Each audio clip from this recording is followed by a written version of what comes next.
made it somewhat of a QC system for you as you upload your appraisal.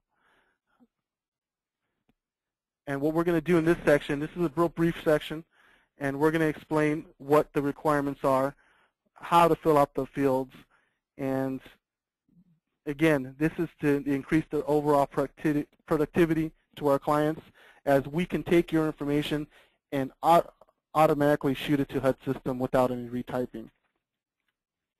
This is the screen you're going to see when you go to upload your appraisal report.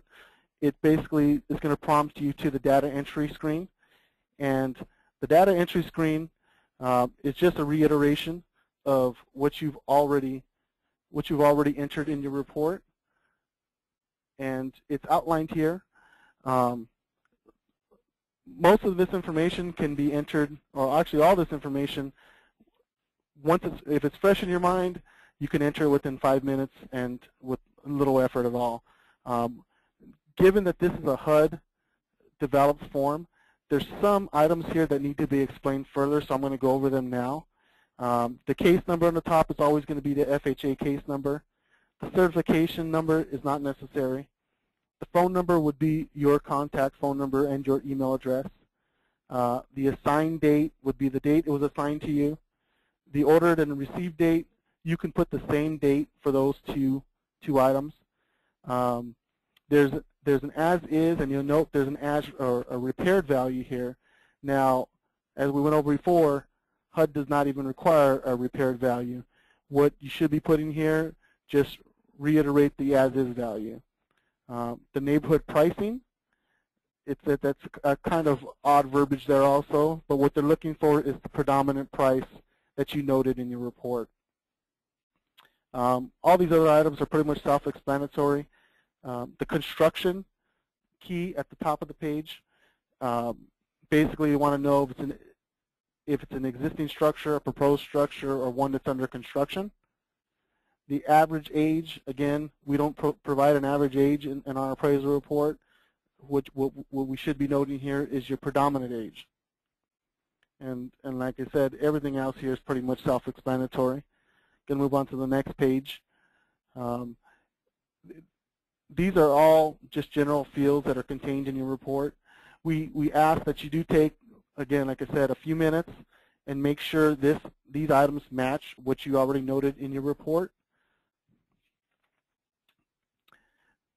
Now the last page, there's a list of repairs here, and these repairs should only be what you noted to be minimum property repairs.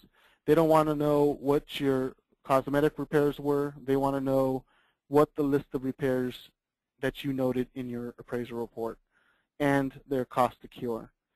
From this point, you can press save and upload, and you'll be directed to the standard upload appraisal field.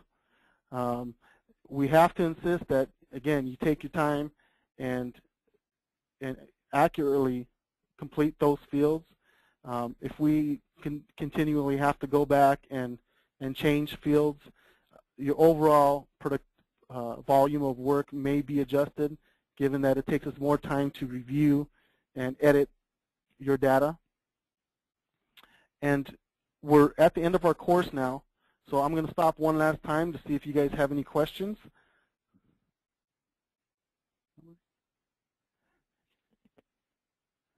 Go ahead, Edgar.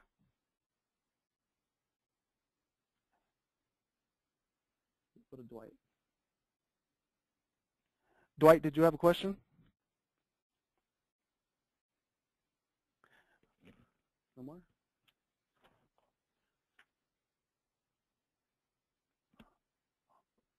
Lori, was there a question?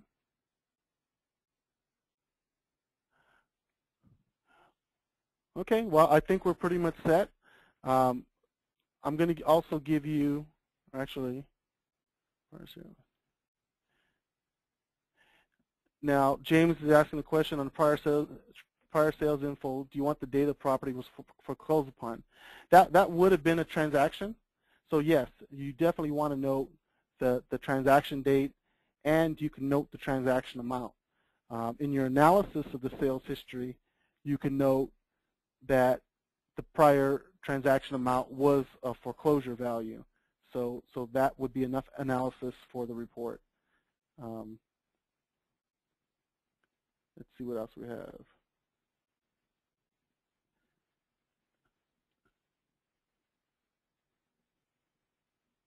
Now, this webinar has been recorded. We will be placing it on our website for you to review. I suspect it to be placed within the next week or so. So if you need to go back and reference it, you can. What else do we have? Okay, Edgar has a question. What if you have a non-REO sale that sold for $60,000 and a non-REO that sold for $120,000? You choose to use both because they meet all criteria. You reconcile those two and 5 more.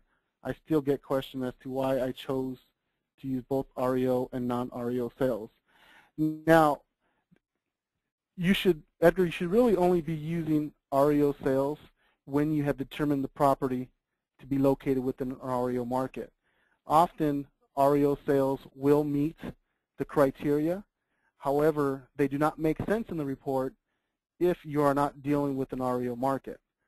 So that should be your first determination, and that should be also supported within your 1004MC. If your 1004MC notes that you do not consider this an REO market, yet you are using REO sales, you'll definitely get a kickback. And using an REO sale in a non-REO market would give us that large value range. $60,000 to $120,000 is not really giving the reader a good picture of what is going on in that market.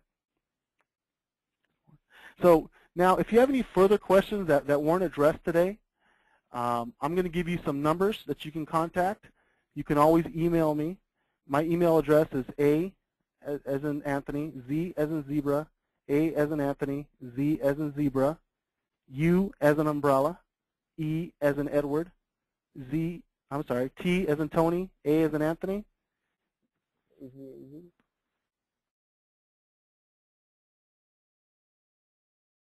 at alres.com. I'll answer any questions that weren't answered here in this webinar. Also, you can call and speak to any of our staff appraisers at any time by calling our main office number and asking to speak with the staff appraiser. We actually encourage you to call prior to you sending in your report on any items in the report that you may have a question on.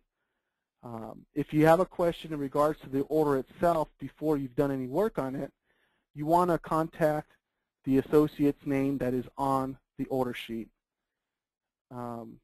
If there's any questions in regards to a correction request you may have received, you want to respond to the email promptly, or we encourage again for you to call and get a verbal explanation as to what the correction is and how exactly to deal with it.